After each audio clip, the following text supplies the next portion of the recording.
Okay, good morning, ladies and gentlemen.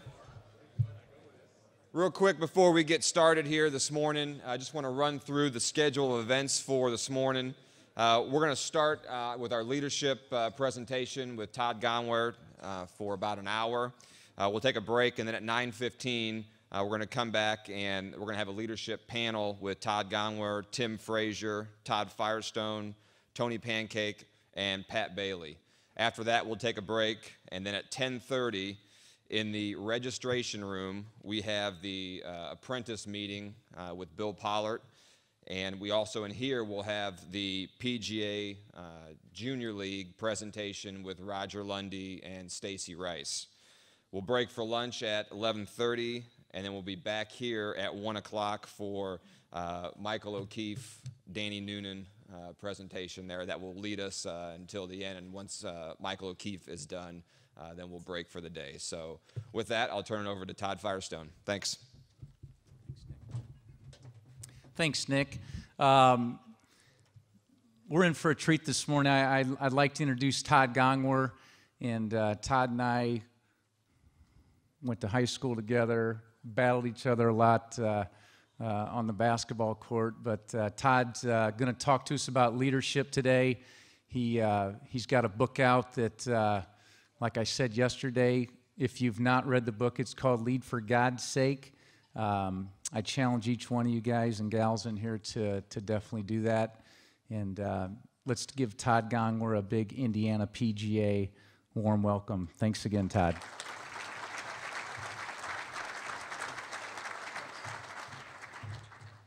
He's a golfer. Oh, yeah, I'm a golfer. I love golf. Uh-oh, am I on here? You're on. Well, good morning. Is everybody awake and ready to go? Fired up? I talk to all kinds of different groups, but I get to talk to a lot of coaches and athletes a lot of times, and so I'm used to maybe trying to make sure that we're all fired up and ready to go. You guys want to do jumping jacks or anything this morning? No? You all got to bed early last night, right? 10 o'clock? I always like to test the group out a little bit to see what we're dealing with, if we're awake, if we're going to have energy. You guys have to have energy for me today. You want me to have energy, don't you? You do. You don't want me to just stand up here real monotone? You want me to have energy? You guys stand up for me real quick. Okay, here's what we're going to... I'm not going to make you do jumping jacks. And you know, I spoke to a conference at a athletic conference coaches meeting a couple years ago, and all of these, it's all of the coaches from each sport sat at tables together.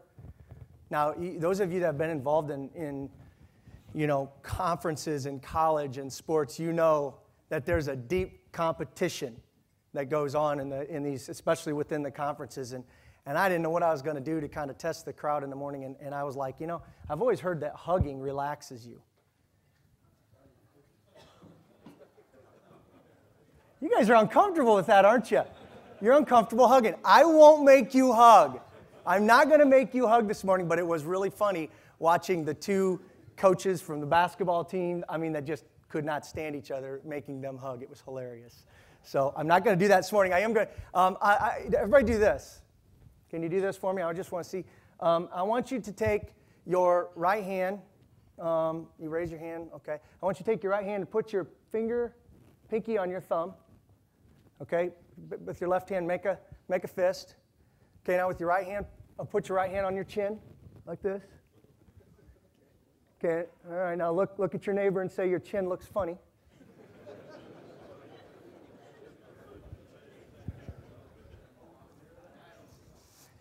Actions, sit down. I know where we are now. Actions speak louder than words. And so that is why when asked, put that over here so I don't get, that's why when they ask me, do you want a mic that you can move with, I always like to move because sometimes I don't know what I'm saying. I'm so high-strung and hyper that at the very least I'm going to move around, okay, because I know actions speak louder than words. So hopefully you'll get something out of that this morning. Thank you, Todd, thank you so much for the opportunity. Number one, for reading the book. It's crazy. You all have heard the prophet has no honor in his own town. And it's funny how when you grow up with people, the last thing in the world, if you knew me, and Todd can attest to this, the last thing in the world that you would ever imagine me doing is writing a book, let alone one that actually somebody read. And so the fact that Todd actually read it and saw that it was about much more than just me, and then reached out and said, hey, I want you to come in and share with the folks.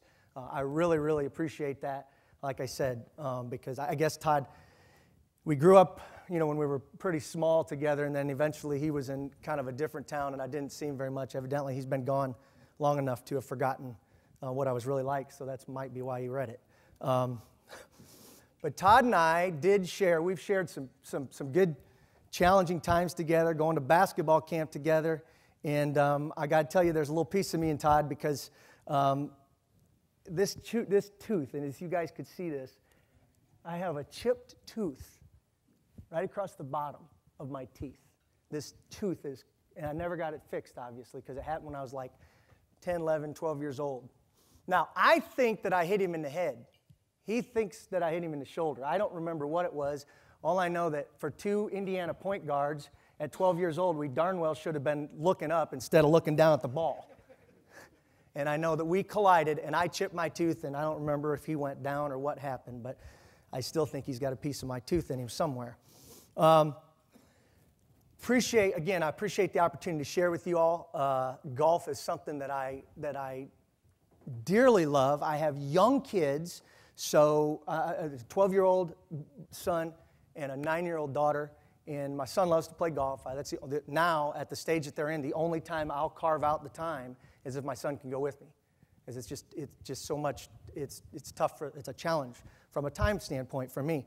So I don't get to do as much as I want, but I love the conversations that happen on the golf course, and I know I had one in particular, and I wish she could be here today. A lot of times, and I'll share with you a little bit more about this. A lot of times I take my family members with me.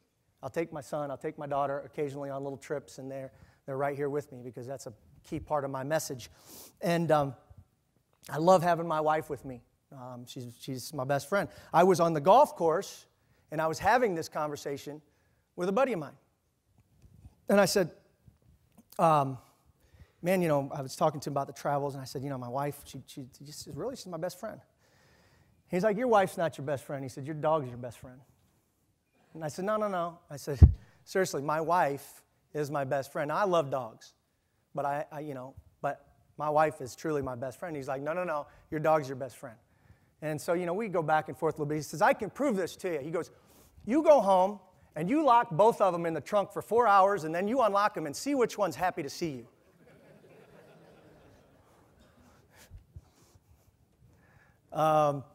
So I love the conversations that happen on the golf course. Two things. As we get into this, there's two things that I always want to accomplish. There's always some objectives when we speak, and there's two objectives that I have no matter who I'm speaking to, no matter where I'm speaking, or even what the topic's on. The first thing is I want to try to help broaden your perspective. I want to help broaden your perspective. Perspective is a powerful thing. It's what we grow up with. It's kind of where we're coming from, right? It's the things that we've experienced all bunched into one, and that's how we think about a subject. You've heard a lot about leadership over the course of your life. In some way, shape, or form, I hope to broaden your perspective. We know coaches have an interesting perspective on players. They have a different perspective than parents a lot of times. And with Todd has kids. Some of you know Todd well. He's got two sons, and he's got pretty good little athletes. But it's funny, I was at a baseball game with Todd, and we're sitting there talking, and his son was pitching. And his son was having a really bad day. And he's walking the first pitch. He's first pitcher. He walks the first guy, and he walks the second guy. And literally, and I'm talking to Todd, and I'm like starting to feel bad because he's really struggling. And he walks like 8, 9 kids and beams a couple in between there. I'm not sure how many, but he was just throwing it terrible. And this kid gets up to bat like the 10th batter, and the score is out of reach already, and then I'm just like, come on, and Todd's still into the game watching his son. Kid throws son throws the pitch. Kid just cracks it way out of the park. And I'm just, rolling my eyes, and Todd looks at me and goes, there goes his no-hitter.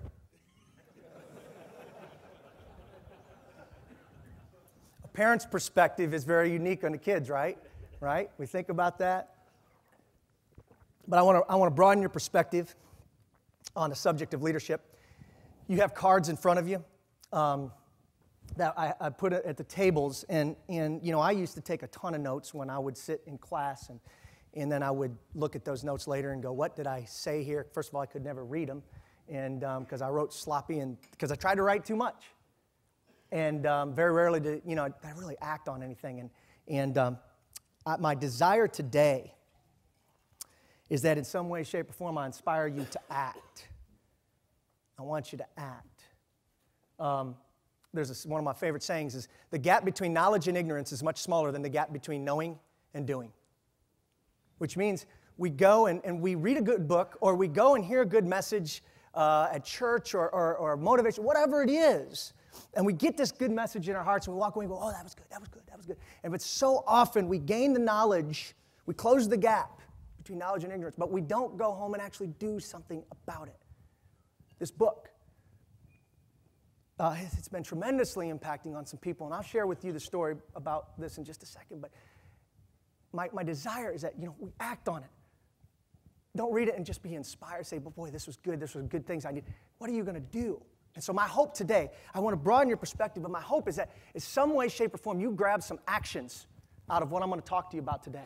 And you actually write them down, and that's a little card. It's not too big. You can put it in a book, whatever. But you can save it, and you look back on it and say, this is what I'm going to commit to. This is what I'm going to do to change, to grow, to be a little bit better today. So I desire that. As you look at that, I encourage you, one of the things that on the other side of that, you can connect with me. Now, I got to tell you, folks, I'm not a fan of social media, but I think everybody in here knows by now that we don't have a choice. Social media is kind of a part of anything that we're doing these days, whether it's Twitter or Facebook or whatever. And I'm, like I said, I think there's a lot of bad that's happening on it. But what I've done is I truly also believe that there can be some good things. And so because of publishers and going, you got to have this. I'm on Facebook and on Twitter, and I want you to connect with me. But one thing I will tell you, I will not tell you when I'm going to the bathroom. I will not tell you all the crazy things that some people. I will try as best as possible to put valuable thoughts and inspiring thoughts and ideas on there as they come to my heart, and I can share them with others. Sometimes I share some things about where I am or whatever, but for the most part, it's thoughts that I really want to inspire and encourage you. And so I encourage you to connect, and there's info on those cards to do that. That's an action too. That's an action. The last thing, before we begin, I want to give credit where credit's due. I'll give you just a little bit of background on my story. Years and years and years of pursuing my passions. I grew up in a family with 4 boys. You had to be competitive if you wanted to eat. Passion and competition was a part of our life in a house with 4 boys. I grew up as a part of a family business. And at a very early age, I can remember probably 10 years old asking my dad, because all my friends were starting to get allowance. I can remember saying, Dad, I think it's about time for some allowance. And I can remember him telling me, allowance, no, but I will give you a job. I will give you a job. And so don't turn him in. I know that's illegal now, but at 10 years old, we were working. He gave us all kinds of jobs in the business. We were working. Pursuing my passion. It was always about being the best. You had to be the best. You had to be the best. You had to be the example. You can't be the boss's son that just glides through. You better be the best example. You better work harder than everybody else. You better show up before everybody else and leave after everybody else. Always about being the best in whatever we were pursuing. And I had that in business young, and then I had that in athletics as I became passionate about athletics.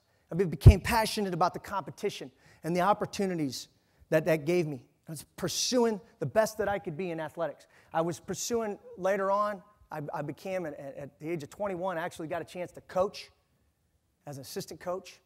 I was passionate about it and wanted to be the best, wanted to go to the top. Never wanted to just be this assistant in a small college. I was determined to climb the ladder and go to the top, passionate about being the best. At the same time, because this was an NAIA school, I had to keep my day job.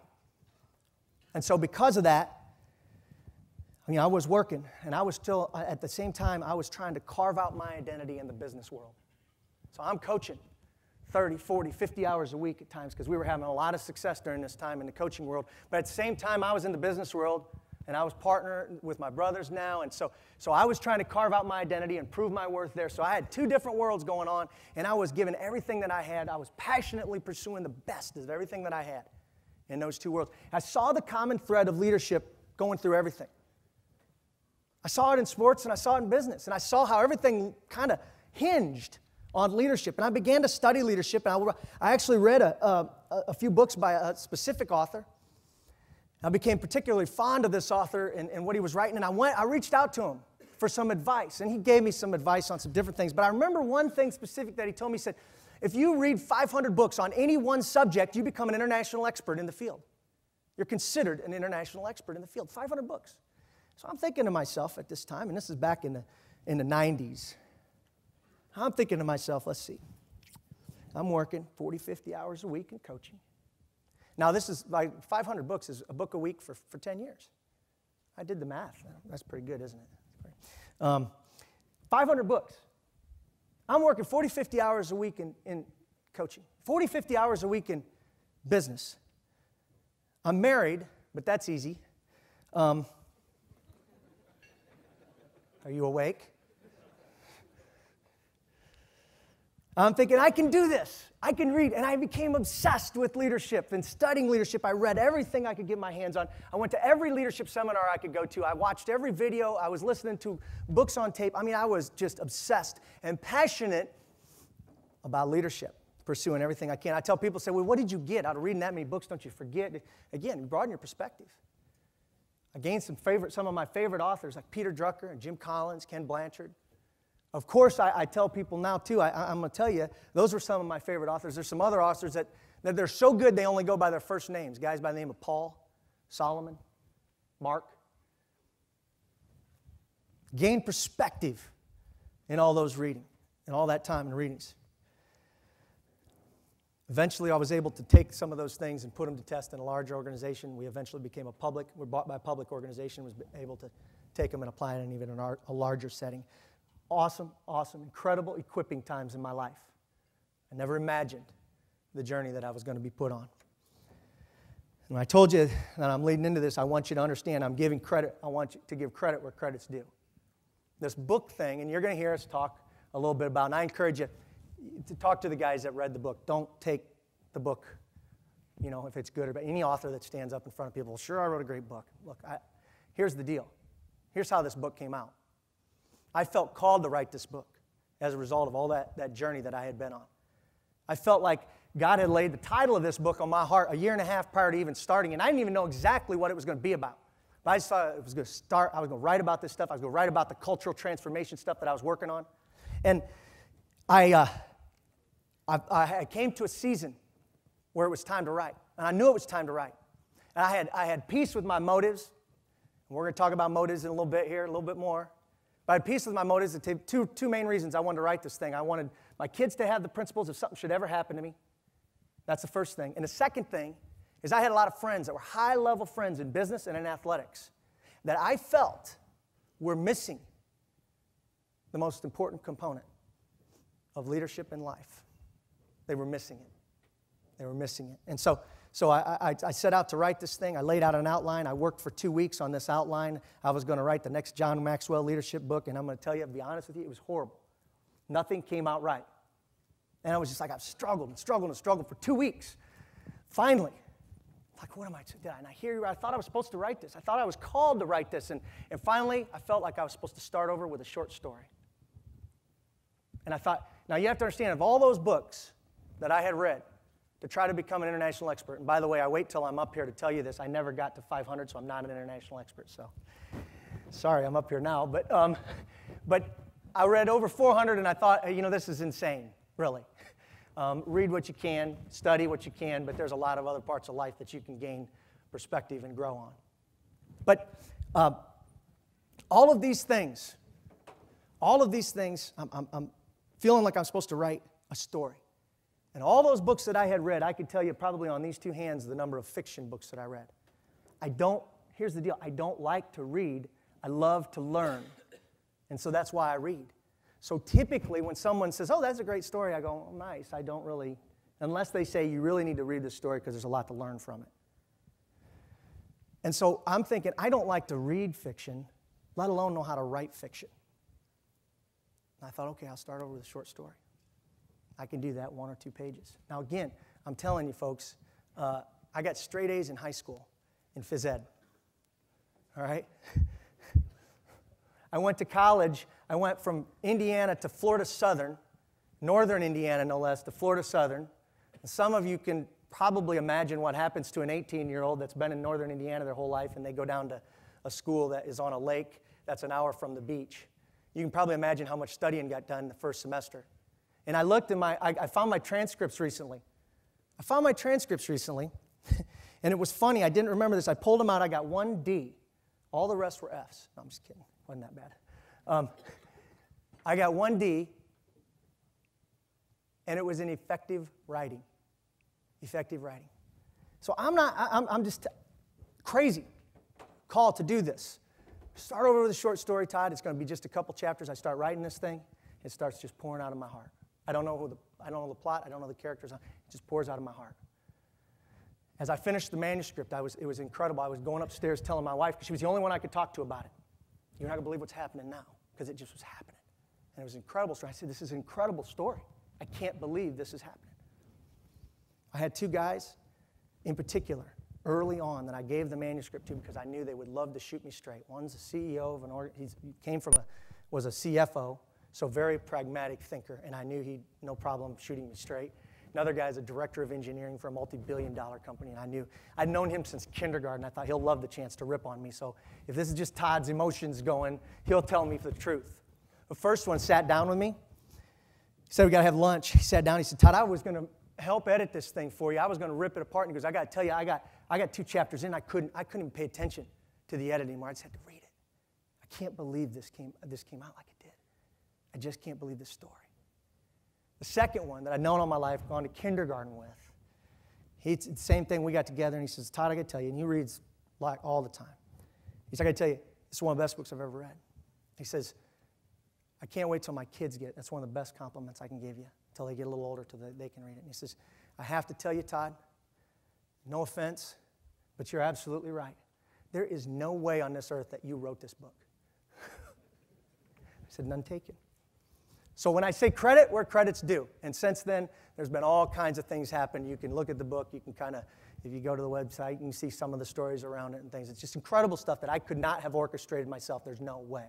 So when I say credit's where credit's due, I wouldn't be standing here if God didn't have an idea to say, hey, I'm going to plant this in your heart to share with others, to be a great encouragement to them. So that's where the credit comes on this thing. That's why I say ask somebody else about it. If you don't like the book, that's fine. Blame it on me. But if you like it and you're impacted like a lot of these other people, then you know who to give the credit to, too. So I thank God for the opportunity to be here. We're talking about the pursuit of your best in leadership. Now, you guys, I'm going to try something today that I haven't ever tried. So you're going to have to help me on this. We're going to do an example, and I'm going to have to get a couple volunteers. I want to have Todd come up here if you can. And now you can take your sport coat off. That'd be easier. You probably need that to do that. That'd be good. And actually, I need another volunteer. Is there a guy by the name of Jack in the house? I need a guy by the name of Jack. I think he would be a very good volunteer. I've heard that. Okay, guys. Now, Jack, I've heard you are a very good golf instructor. And, well, I can see that. There's no doubt. I mean, I can see that. No, I need you up here. Just jump up here? Yeah. Okay. Now, Jack and Todd, you're a great instructor, right? I mean, I've heard that. You can teach. Can you teach him how to swing a golf club? Mm-hmm. Okay. So give him, do me a favor, just get him like some, whoops, sorry, okay. Sorry about the, I haven't spent a lot of money on my golf clubs lately, so this is kind of an old version, sorry. Really? How old is that? How old is that? Sean Chance with those things are way out of date. I can still hit it pretty far. G5, I think they're into G25s now. Oh, geez. Sorry. Well, now I'm all messed up. I don't know what I'm going to do. Okay, so teach him, give him some, what's important for him to get in his stance? Boy, I don't know if I'm going to have room to do this. The first thing I would do is get him in a little bit more of an athletic position. He has a tendency to want to sit back on his heels, and I think he kind of squats down a little too much. Okay, so he needs balance. He needs to be balanced. I'd get a little bit more weight towards the balls of his feet. I'd have his rear end out a little bit more like that. And I'd have you stand up a little bit taller to be able to help him get a better rotation behind the ball. Okay. But it looks good, though. You've golfed with him, haven't you? Yes. Okay, he's pretty good. He's okay. And so if you've worked with this... I can't shoot basketball with him, but I can beat him at golf. Well, you know what the great thing is basketball doesn't matter anymore when you're past 18, 19 years old, right? Golf, That's right. You got That's him. right. You got him. But I just get him in a better setup Better position stance.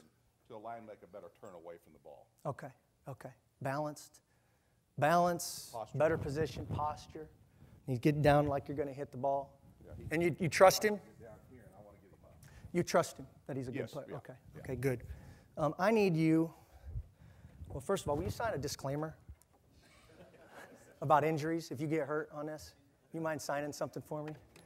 I won't make you sign. I'm trusting. You guys heard it. You just don't hold me responsible for any injuries, right? Right. Okay, everybody hear that? So if we're in court, you all get depositioned or subpoenaed? Okay.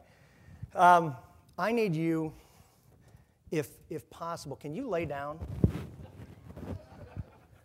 I might not be able to get up. Now, I'm going to put this down for you so you don't have to lay on where I'm walking, because I don't want you to get dirty. But I need you to lay it down on your back. My back. Yeah. It's a lot of fun for you all, isn't it? So, now this is a new tee, so I don't want you, I mean, it's not been sterilized, but it's pretty clean. So, you guys have seen this done. I mean, you've seen guys hit balls out of people's mouths, right? I got a plastic one, so nobody gets hurt out there. So, this is safe. Okay, now you trust him, right? Well, with this drill, I might let him go back. I might let him go back to his old posture, where he's comfortable. He's got muscle memory there, and we wouldn't try new things under all circumstances. Okay. So you'd go back to the old, even though you trust your teaching abilities. I do, but we haven't had a chance to work on it yet. Okay, hold this ball so you're getting ready. We're just talking through it right now. Well, this is balanced. Now, look, you're saved because so he's not going to be able to take a full swing. So that's kind of nice. It'll just be a partial one. So it's a quick bruise, but it'll go away. Where's Charles Barkley when you need him? Okay, so I got that done. Let's see. You got good trust in him. You think you can get that thing to? Well, just hold on to it for a second. I want to try to. Let's make this a little challenge. Does somebody have some strong eyeglasses that I can borrow? They're for Todd. No. I need somebody different. Really strong eyeglasses. I need some glasses that are really for Todd. That's fine. They're reading glasses. That's good. Todd. I don't want to stretch him too much. He doesn't have too wide a head here. Put those on, and you got to put them all the way up so that. Are they blurry? Yep. Good. Okay, we got that. Now, have you guys ever seen this done? Do you guys? I saw a guy, a kid in college that's a good golf swinger, do this. Now Todd's going to stand on this ball. Yeah, right. No way. You can't do that? No. I can stand on it. You can stand on it. I'm going to help you. He's going to get hurt. You know what? I want to sign the stinking. What? disclaimer. You can stand. Just here. You hold on to me. Yeah. Okay. Now, you got to be balanced, Todd. Follow me, okay? You got to be balanced, Todd. Todd, you have better balance than this. You used to be an athlete. Yeah, get back here. Now he can do this. Once I see him up there, I'll get back there. He's up. Okay, now you got to stand on your own. Come on, Jack. Balance. And you got to let go of me. I'm not letting go. Can you stand? I'm not letting go of you. You're not going to let him hit? Huh? You won't let him hit. Would you let him? There's two problems. There's two real big challenges that he's faced with right here. There's two big challenges that he's faced with. You don't think you can do this? More than two. Seriously, Todd, I want to see if you can stand on this thing. I tried it the other day. Serious. You can't? No, I'm not Dustin Johnson. Is anybody an athlete in here? No, I'm just kidding. I did it the other day. I tried it. My wife was like, "You're going to kill yourself." And I tried it. I think I had tennis shoes on. That might make it easier. Okay, Jack, I'm not going to make you do that. I'm not going to make you do that. But here's the deal, guys. Here, Jack. The least I can do. You are a good athlete, Jack.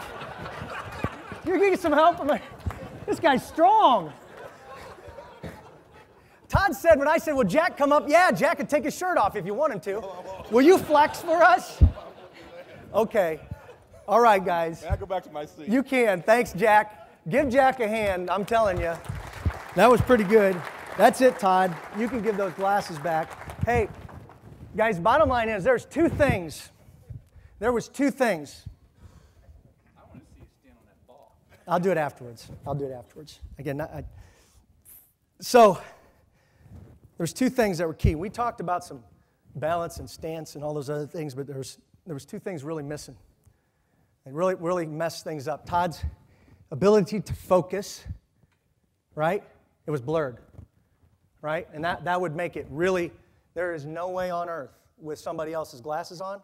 You might trust a good golfer to take a half swing and do that, but you put somebody else's glasses when the focus is blurred, there's no way. You know you want them to be able to see that ball straight. So focus. The second part of that is foundation. Foundation. There's no way. You're standing on something really shaky. The foundation is really shaky. So right from the start, we got to make sure we get this right. You have to get two things right as we jump into what it means to be your best. I always talk about, lead for God's sake, my favorite subtitle to speak to groups about is the pursuit of your best, because I don't think there's anybody in here that doesn't want to be their best. In a lot of things, whether as a golfer, as a pro, as a leader, as a husband, as a father, as a friend, I think we want to be our best. But we have to get right from the start, we have to have the focus right and the foundation right. The focus, the first part of that, I have to tell you, and the reason I emphasize this is because I think competition in our culture has really, really made this difficult. Competition in our culture has caused us to blur the lines between what it means to be your best and what it means to be the best. Everything in our culture is really, if you stop and think about it, geared toward the best. The best business person has the biggest house, the nicest cars, the most money. But it's always compared to somebody else, right?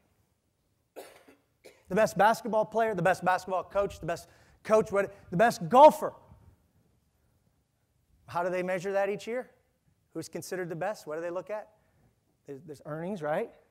We look at, am I right? I'm right about that, aren't I? I thought I knew something about golf. Come on, guys. But we quantify it. The best. And the problem with that is it's not the same as your best. And there's another problem with it. It can be dangerous when we focus too much on the best, especially if it's at the expense of your best. An illustration, my son, who's an ultra competitor, he has one little kid in the neighborhood that he can't beat in a race. Everybody, he's a fast little dude.